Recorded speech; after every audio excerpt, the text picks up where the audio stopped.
Matthew? Hey, yes, Hi, how are you? This is I'm Char. good.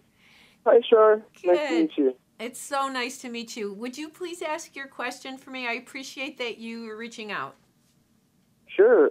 My question was, in the near future, I'm really hoping that a spirit dance or some sort of large awakening is going to happen, and it will allow a majority of mankind to understand things like in a different perspective and affect reality in a different way completely than we've ever even seen before. Well, first of all, I think it's really lovely that you care about mankind and you're not just calling about yourself, because most people just call about themselves. And are you referring to the Mayan calendar and the Hopis? It's That the not just prediction them. that 2012 is like the end of the world? No, that's not. It's. I know it's not an end of the world type No, it's thing. not.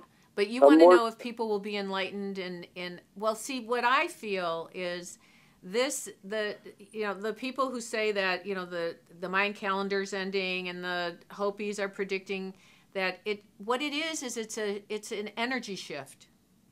And I wrote in my first book that we're going to go from a material world to a spiritual world. And I feel that we're starting to do this now. Does that mean that we like, because a lot of I have shamanic blood in my system, and I have a deep connection to animals and nature, and Right. it's been ever since I hit 25. It's been a lot more coming on, and it seems like now they just found out through science that the trees actually communicate, whereas I used to, when I finally for my first day of working watered the beautiful garden in our work, the trees and plants and everything sang to me. Like, Well, literally sang to me. I agree with you. Everything has energy. Rocks have energy. Trees have energy. Everything has energy. And I sometimes think that, I agree with you. We're coming to where we can perceive those vibrations, though, right? But you're more advanced than most people because you're sensitive to energy. So you connect with animals. You connect with nature. And you're one of those people who understands, like, who sees things ahead of time.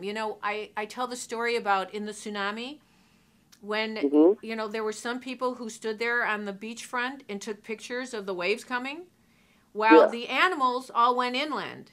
You don't hear about the animals that died during the tsunami. Yeah, they ran. They ran. So really, animals have instinct. People have intuition.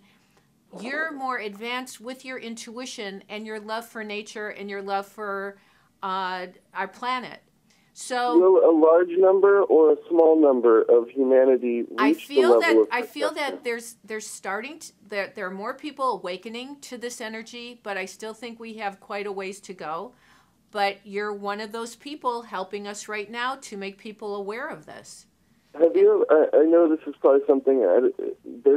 It's a silly concept, but there's a game called Shadowrun, and in the game, all the tribal peoples of the entire world get pushed into such a far corner that they get given South America.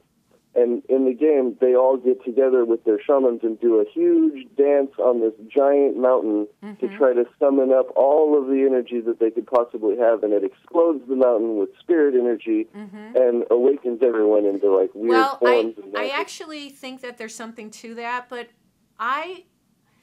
energy can shift. So, everything's made up of energy, as I said. And negative energy attracts negative energy and brings negative results. Positive attracts positive and brings positive results. So our goal, all of our goals, excuse me, should be to turn negative energy to positive energy for the healing of our planet. And I feel that's what the teaching is of the shamans, to turn negative to positive. A battery, excuse me one second. A battery doesn't run unless there's a positive and negative charge. So we're always going to have that on the earth. I mean, it's always going to be. But what we want to do is recognize a negative and turn it to a positive.